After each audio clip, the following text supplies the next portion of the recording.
अवधूत चिंतन श्री गुरुदेव दत्त श्री स्वामी समर्थ एक नवीन व्हिडिओमध्ये सर्वांचं खूप खूप मनापासून स्वागत आहे। आज आहे गुरुवार, तर सर्व स्वामी भक्तांना शुभ गुरुवार।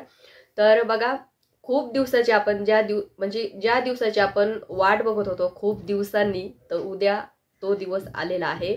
तर उद्यापासून सुरू होतं ते म्हणजे गुरुचरित्र पारायण।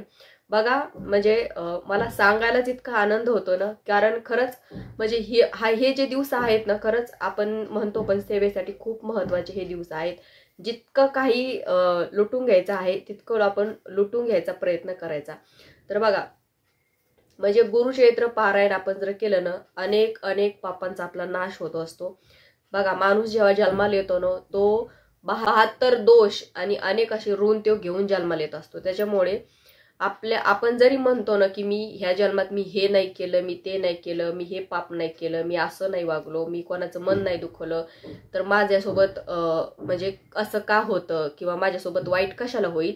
पण असं नसतं। आदल्या जन्मी तुम्ही काय करून बसलेले आहात तुम्हाला काहीच माहिती नसतं। तुम्हाला आदल्या जन्मी जर तुमच्याकडून फेडणं नाही झालं तर ह्या जन्मी तुमच्याकडून ते ह्या जन्मी तुम्हाला त्याची फेड फेडावं लागते। त्याच्यामुळे असं कधीच मनामध्ये आणायचं नाही। तुम्ही किती चांगले वागले ह्या जन्मामध्ये आणि आदल्या जन्मीचं जर काही असेल तर ह्या जन्मात तुम्हाला त्याचं फेडावं लागतं। त्याचा पाठलाग त्याचा पिच्छा सोडून होत नाही। त्याचं ते कर्माचे भोग आहेत ना, ते भोगावेच लागतात। तर मग ह्या जन्मात नाही तर पुढच्या जन्मात। त्याच्यामुळे कधी पण आपण जेव्हा काही करतो ना, तर ते चांगल्या भावनेनंच करायचं। आता गुरुचरित्र ग्रंथ आपण जर पठन केला तर बघा, त्याला अखंड लक्ष्मी प्राप्त होते, अनेक ऋणापासून तो मुक्त होतो, अनेक पापापासून तो मुक्त होतो। आदल्या जन्मीचे काही पाप असतील ते सुद्धा त्याचे दूर होत असतात। त्याच्यानंतर घरातली काही दरिद्रता असेल, घरातली काही दोष असतील, तर सर्व काही त्याच्यामधून त्याचं निरसन होतं। त्याच्यामुळे गुरुचरित्र ग्रंथ सर्वांनी याचं पारायण करायचं। महिला, पुरुष, मुलं, मुली, कॉलेजचे सर्वांनी करा, नियम पाळून करा। कारण बघा, नियम पाळून जर सेवा केली ना, तर आपण सेवेशी एकनिष्ठ राहतो, स्वामींशी एकनिष्ठ राहत असतो आणि त्या सेवेचं आपल्याला अधिक अधिक पटीने आपल्याला फळ मिळत असतं। तर आता काय करायचं आहे, आजच तुम्हाला 4 कुत्र्यांना 1 गाईंना नैवेद्य खाऊ घालायचा। त्याच्यानंतर महाराजांचं आसपास केंद्र असेल तर केंद्रात जाऊन श्रीफळ अर्पण करायचं। त्यांना सांगायचं की मी गुरुचरित्र पारायणाला बसत आहे आणि माझं हे पारायण निर्विघ्न पार पडू द्या। आता बऱ्याच जणांना कन्फ्युजन असतं की आपण महाराजांना श्रीफळ ठेवलं म्हणजे आपण संकल्प केला, तर त्याला संकल्प म्हणत नाही। फक्त महाराजांना आपण सांगत असतो की मी पारायणाला बसत आहे, तर हे पारायण माझं निर्विघ्न पार पडू द्या। आता तुम्ही केंद्रात जर बसत असताल तर अति उत्तम, पण केंद्रामध्ये तुम्हाला संकल्प करायची गरज नाही। सामूहिक पद्धतीने ते संकल्प केला जातो।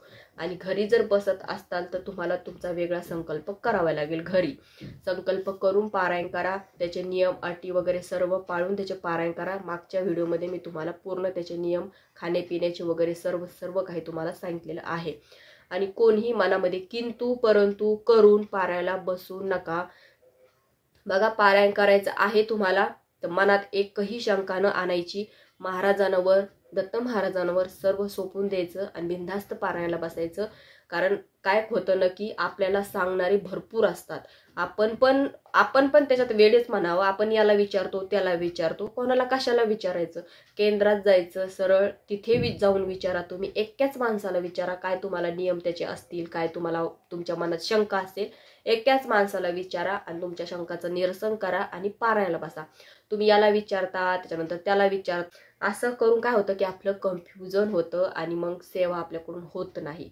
त्याच्यामुळे बिनधास्त पारायणाला बसायचं, ज्याचे काहीच नियम नाहीये। त्याच्यामुळे नियम वगैरे म्हणून, नियम बघून पारायणाला म्हणजे तुमची सेवा टाळू नका, सेवेला बसा। रोज संध्याकाळी विष्णू सहस्त्रनाम वाचायचं। विष्णू सहस्त्रनाम वाचलं ना तर पारायणाच्या काळामध्ये झालेल्या चुका सर्व काही आपल्या माफ होत असतात। आता रोज विष्णू सहस्त्रनाम हे सायंकाळच्या वेळेसच वाचायचं। दिवसभरातून झालेले जे काही चुका असतात त्या सर्व आपल्या माफ होत असतात। घरी बसलेल्या आहात तर 2 टाइम ग्रंथाला नैवेद्य दाखवायचा। आपण जे खातो तोच ग्रंथाला नैवेद्य दाखवायचा, वेगळं काहीच करायची गरज नाहीये। खूप साधे सोपे नियम आहेत। तुम्हाला वाटतं ना तसे एवढे काहीच अवघड नाहीयेत। फक्त आपण काय होतं ना की करून बघत नाही, आपण नुसतं दुसऱ्यांचं ऐकून इकडेच आपण भीत राहतो। स्वतः करून बघा, मगच तुम्हाला कळन की खरंच अरे किती सोपं होतं हे। त्याच्यामुळे करून बघा, तुम्हाला लगेच लक्षात येऊन जाईल। 2 टाइम आरती करायची, 2 टाइम नैवेद्य दाखवायचा. आता बरेचसे जण चप्पलचं व्रत करता बघा. आता ते जर तुम्ही तुमच्या याच्यानुसार करू शकता. तुम्हाला जर पाळायचं असेल चप्पलचं व्रत पाळू शकता. बरेच जण मौन, आता मौन व्रत तर खरंच पाळायलाच पाहिजे, कारण पारायण काळामध्ये कोणाविषयी द्वेष, कोणाविषयी राग आपण करायचा नसतो, कोणाविषयी वाईट विचार करायचा नाही, कोणाविषयी वाईट बोलायचं पण नाही, कारण आपली सेवा मायनस होते. आपण पारायण करतो, इतक्या पवित्र ग्रंथाची सेवा करतो, दत्त महाराज स्वामी आपल्याकडून करून घेता, म्हणजे आपण किती नशीबवान आहोत. आणि याच्यामध्ये आपण काय करतो की दुसऱ्यांची निंदा करतो आणि याच्यामध्ये सेवा मायनस होते. ही चूक अजिबात करायची नाही. 7 दिवस जितकं होईल तितकं कमी बोलायचा प्रयत्न करा. पूर्ण ब्रह्मचर्याचं पालन करा. त्याच्यानंतर पूर्ण नॉनव्हेज वगैरे काही असेल त्याचं पालन करा.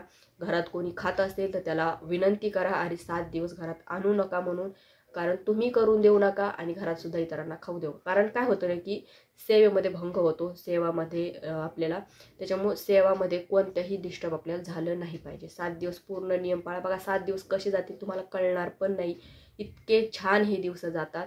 नुसतं पारायण करू नका, तर केंद्रात जा, केंद्रात प्रहर सेवा होते, भरपूर अशा सेवा होतात, याग होतात, त्याच्यामुळे त्याच्यात सहभाग घ्या. स्वामी चैत्र होतात त्याच्यामध्ये सहभाग घ्या, कारण नुसतं पारायण करून होत नाहीत, आपल्या इतर पण दुसऱ्या सेवा करायच्या आहेत, कारण त्या सेवेला सुद्धा तितकंच महत्त्व आहे. तर बघा कोणत्या सेवेनं आपलं कोणतं दुःख, कोणतं संकट दूर होईल हे सांगता येत नाही. बघा प्रहर सेवेनं बऱ्याचशा लोकांच्या नशिबात नसलेल्या गोष्टी सुद्धा त्यांना मिळालेल्या आहेत, म्हणजे इच्छा पूर्ण झालेली आहे. त्याच्यामुळे ती सुद्धा सेवा करा. आता रात्री पुरुष असतात, दिवसा महिला असतात. तर महिलांचं कसं दुपारी तुम्ही जाऊ शकता, सकाळच्या तुमचे कामं आवरून दुपारा निवांत वेळ असतो तेव्हा तुम्ही केंद्रात जायचं, निवांत प्रहर सेवा करून यायचं. भरपूर अशा सेवा आहेत, सर्व सेवा करायचा प्रयत्न करा, जास्तीत जास्त सेवा करायचा प्रयत्न करा. खूप साध्या सोप्या पद्धतीमध्ये आपण गुरुचैत्राचं पारायण करू शकतो.